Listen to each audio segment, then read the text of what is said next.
Hello and welcome back to the Gospel Takeaways of Richard Arlen Kern. This is Jacob, Richard's grandson, and we are going to be talking about fear today.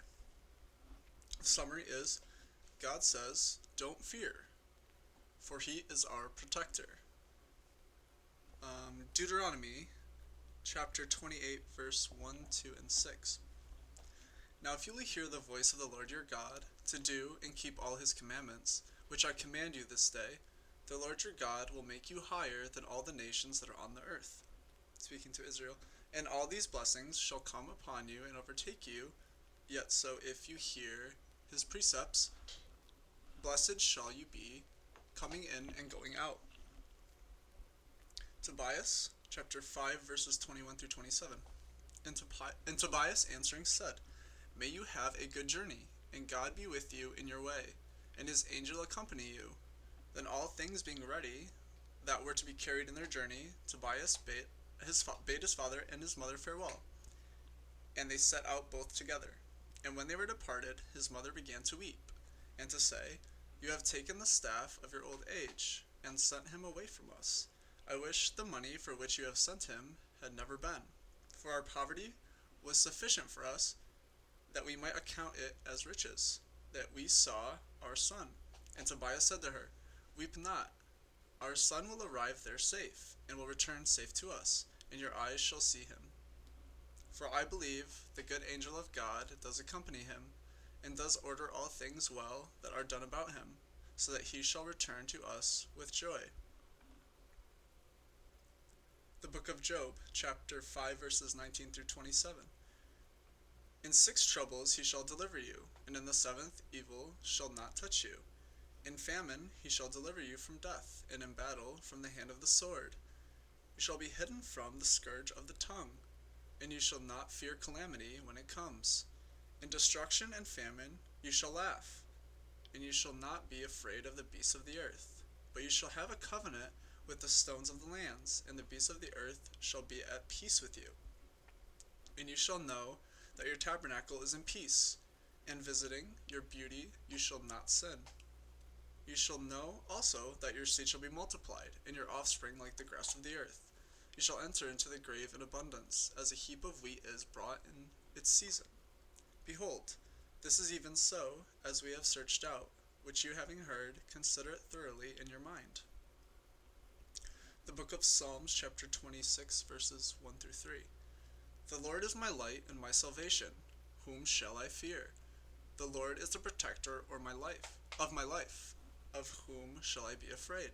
While the wicked draw near against me to eat my flesh, my enemies that trouble me have themselves been weakened, and have fallen. If armies and camps should stand together against me, my heart shall not fear.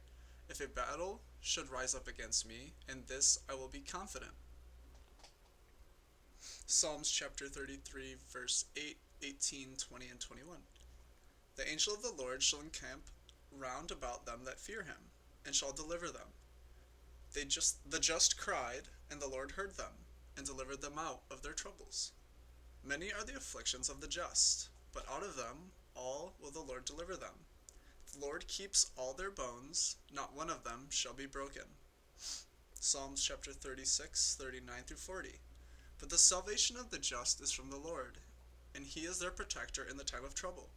And the Lord will help them and deliver them, and he will rescue them from the wicked and save them, because they have hoped in him.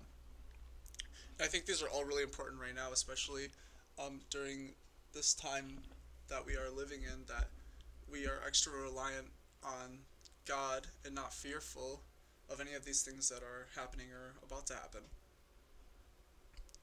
Psalms 55, verse 11. In God will I praise the word, in the Lord will I praise his speech. In God have I hoped. I will not fear what man can do to me. Psalms chapter 90, verse 5 through 12. His truth shall encompass you with a shield. You shall not be afraid of the terror of the night, of the arrow that flies in the day, of the business that walks about in the dark, of invasion, or of the noonday devil. 1,000 shall fall at your side, and 10,000 at your right hand, but it shall not come near you. But you shall consider with your eyes, and shall see the reward of the wicked. Because you, O Lord, are my hope. You have made the Most High your refuge. There shall no evil come to you, nor shall the scourge come near your dwelling.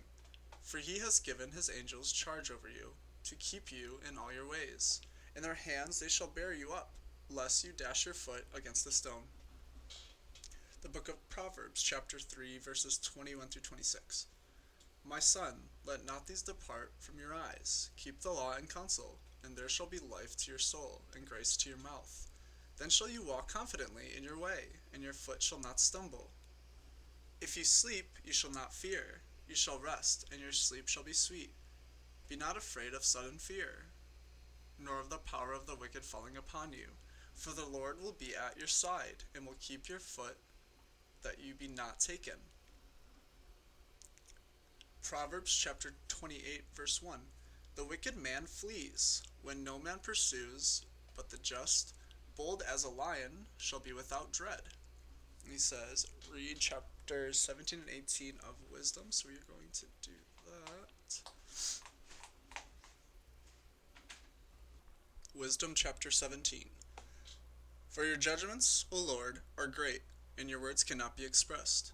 Therefore, undisciplined souls have erred. For while the wicked thought to be able to have dominion over the holy nation, they themselves being fettered with the bonds of darkness, in a long night, shut up in their houses, lay there exiled from the eternal providence. And while they thought to lie, hid in their obscure sins, they were scattered under a dark veil of forgetfulness, being horribly afraid, and troubled with exceeding great astonishment. For neither did the den that held them keep them from fear, for noises coming down troubled them, and sad visions appearing to them affrighted them. And no power of fire could give them light, neither could the bright flames of the stars enlighten that horrible night. But there appeared to them a sudden fire, very dreadful, and being struck with the fear of that face, which was not seen, they thought the things which they saw to be worse. And the delusions of their magic art were put down, and their boasting of wisdom was reproachfully rebuked. For they who promised to drive away fears and troubles from a sick soul were sick themselves of a fear worthy to be laughed at.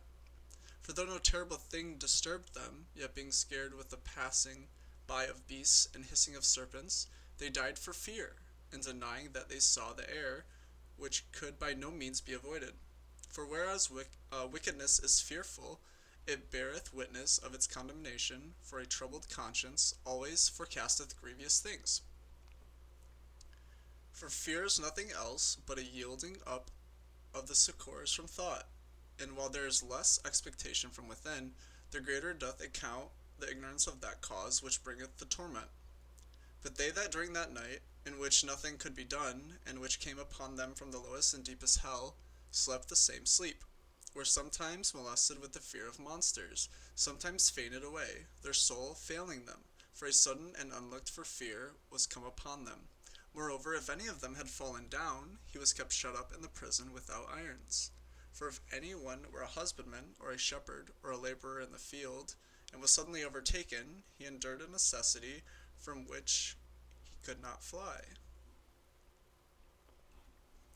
For they were all bound together with one chain of darkness, whether it were a whistling wind, or the melodious voice of birds among the spreading branches of trees, or a fall of water running down with violence, or the mighty noise of stones tumbling down, or the running that could not be seen of beasts playing together, or the roaring voice of wild beasts, or a rebounding echo from the highest mountains. These things made them to swoon for fear, for the whole world was enlightened with a clear light, and none were hindered in their labors. But over them only was spread a heavy night, an image of that darkness which was to come upon them, for they were to themselves more grievous than the darkness. Wisdom chapter 18. But your saints had a very great light, and they heard their voice indeed, but did not see their shape, and because they also did not suffer the same things, they glorified you. And they that before had been wronged gave thanks, because they were not hurt now, and asked this gift, that there might be a difference. Therefore they received a burning pillar of fire for a guide of the way which they knew not, and you gave them a harmless son of a good entertainment. The others indeed were worthy to be deprived of light and imprisoned in darkness, who kept my children, or who kept your children shut up, by whom the pure light of the law was to be given to the world. And whereas they thought to kill the babes of the just, one child being cast forth, and saved to reprove them, you took away a multitude of their children, and destroyed them altogether in a mighty wave. And yes, they are talking about Moses here, as it says in this caption, or footnote. For that night was known before by our fathers, that assuredly, knowing what oaths they had trusted to, they might be of better courage. So your people receive the salvation of the just, and the destruction of the unjust. For as you did punish the adversaries, so you did also encourage and glorify us.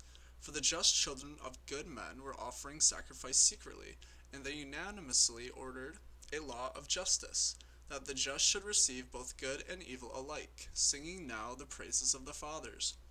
But on the other side there resounded an ill-according cry of the enemies, and a lamentable mourning was heard for the children that were bewailed. So all alike had innumerable dead, with one kind of death. Neither were the living sufficient to bury them, for in one moment the noblest offspring of them was destroyed.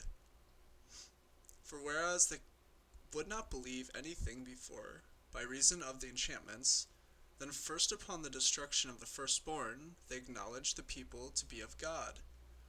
For while all things were in quiet silence, and the night was in the midst of her course, your almighty word leaped down from the heaven, from your royal throne, as a fierce conqueror in the midst of the land of destruction, with a sharp sword carrying your unfeigned commandment.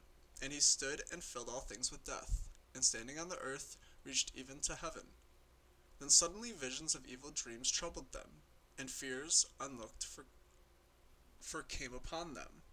And one thrown here, another there, half dead, showed the cause of his death. For the visions that troubled them foreshowed these things, lest they should perish, and not know why they suffered these evils. But the just also were afterwards touched by an assault of death, and there was a disturbance of the multitude in the wilderness.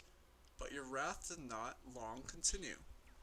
For a blameless man hastes to pry for the people, bringing forth the shield of his ministry, prayer, and by incense making supplication, withstood the wrath, and put an end to the calamity, showing that he was your servant. And he overcame the disturbance, not by strength of body, nor with force of arms, but with a word he subdued him that punished them, alleging the oath and the covenant made with the fathers. For when they were now fallen down dead by heaps one upon another, he stood between and stayed the assault, and cut the way to the living. For in the priestly robe which he wore was the whole world, and in the 4 rows of the stones the glory of the fathers was graven, and your majesty was written upon the diadem of his head. And to these the destroyer gave place, and was afraid of them, for the proof only of wrath was enough. And I think this just speaks more to the fact that, first off, you don't need to fear anything but God. God is what you should fear, and that will lead to wisdom and knowledge. But there is no fear you should have. God takes care of his people, and if you have situations where you have these fits of fear or worry, you need to pray, and you need to ask God to help you in these situations, because that is what he is here for, and that's what he promises us, that he will help us through these times. We're going to jump to Ecclesiasticus chapter 34, verses 16 through 20. He that fears the Lord shall tremble at nothing, and shall not be afraid, for he is his hope. The soul of him that fears the Lord is blessed. To whom does he look, and who is his strength? The eyes of the Lord are upon them that fear him. He is their powerful protector and strong stay, a defense from the heat, and a cover from the sun at noon, a preservation from stumbling, and a help from falling. He raises up the soul, and enlightens the eyes, and gives health and life and blessing. 2 Timothy chapter 1, verse 7. For God has not given us the spirit of fear, but of power, and of love, and of prudence. It means we're not supposed to fear something we just have accumulated as humans. It's something we do, but God says, have no fear. Book of Hebrews, chapter 2, verses 14 and 15. Therefore, because children have blood and flesh in common, so he in like manner has shared in these, that through death he might destroy him who had the empire of death, that is, the devil, and might deliver them who throughout their life were kept in servitude by the fear of death. The Gentiles, by Jesus. Hebrews chapter 13, verse 6, so that we may confidently say, the Lord is my helper, I will not fear what man shall do to me. And we should not. We should not, because if we do die for Jesus, for God, that is, it's basically what God says is going to get you eternal life. And dying for Jesus and being persecuted in his name is, many people would die for it. At least I would. 1 John chapter 4, verse 18. There is no fear in love, but perfect love casts out fear, because fear brings punishment, and he who fears is not perfected in love. That is a wonderful verse, John. Thank you for that one. That is really good. There is no fear in love, but perfect love casts out fear. So, if you truly love Jesus and God, then you should be, perfecting yourself and not having any real fears, like earthly fears, but also being baptized, following God's laws, and perfecting yourself shows love and will lead to not having fear. Because when you get to the point where you trust what God has planned for you, it's a whole different way of living. You don't have to worry. You don't have to live in fear. You don't have to, wake up every morning saying, oh, what do I have to worry about today, or what's going to happen today that's going to, cause more fear in me. Even in the news, honestly, it's easy to see and find things that will make you worry. And not that there's not things that should do that, because I get it, but you have to take what God's saying here in his scriptures as his word, and that if you come to him and you love him and you perfect yourself, you have nothing to fear. And this is the last scripture here that he has. It's from Apocalypse, or the Revelation of John, chapter 2, verse 10. Fear none of these things, or of those things that you are about to suffer. Behold, the devil is about to cast some of you into prison, that you may be tested, and you will have tribulation for 10 days. Be you faithful unto death, and I will give you the crown of life. And I think that is never more apparent than it is in our time. This generation that we are living in, we are going to be tested very much, if we haven't been already, if you haven't been tried, if you don't feel like you're in any sort of tribulation. You're probably not on the right side, because the people fighting for the truth right now, they're having some trouble, and I don't think it's going to get any better, unfortunately. But I think that's also why I've taken it,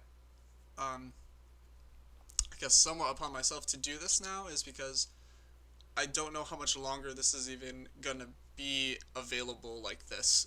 And I hate to say that, but I don't, and my grandpa didn't either, have a lot of faith in the world lasting a whole lot longer before Jesus returns. So I just think that that time is near, and I will go into that in future videos as well.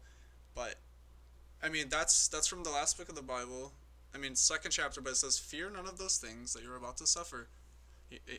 Jesus knew, John, who wrote this, knew, and he suffered himself, as did the other apostles, before most of them were killed, for Jesus. And that's just what we're going to be back to in some manner. Not probably quite like that, but it's going to be a time that's never been like this, and it's a time of weeping and gnashing of teeth, the day of the Lord. And that is actually a video I'm going to do soon. It's very detailed paper that my grandfather did into the day of the Lord, there's so much scripture that goes into it, that he really went into very deeply. So I will probably be releasing that within the next few days. It's probably going to be an hour, if not longer. It's quite the research paper, but I think it's very important that people understand that this day is a lot closer than we may understand, and also want to make sure that people know what this day is, because it's the day of the Lord. It is the day of destruction. It's the day that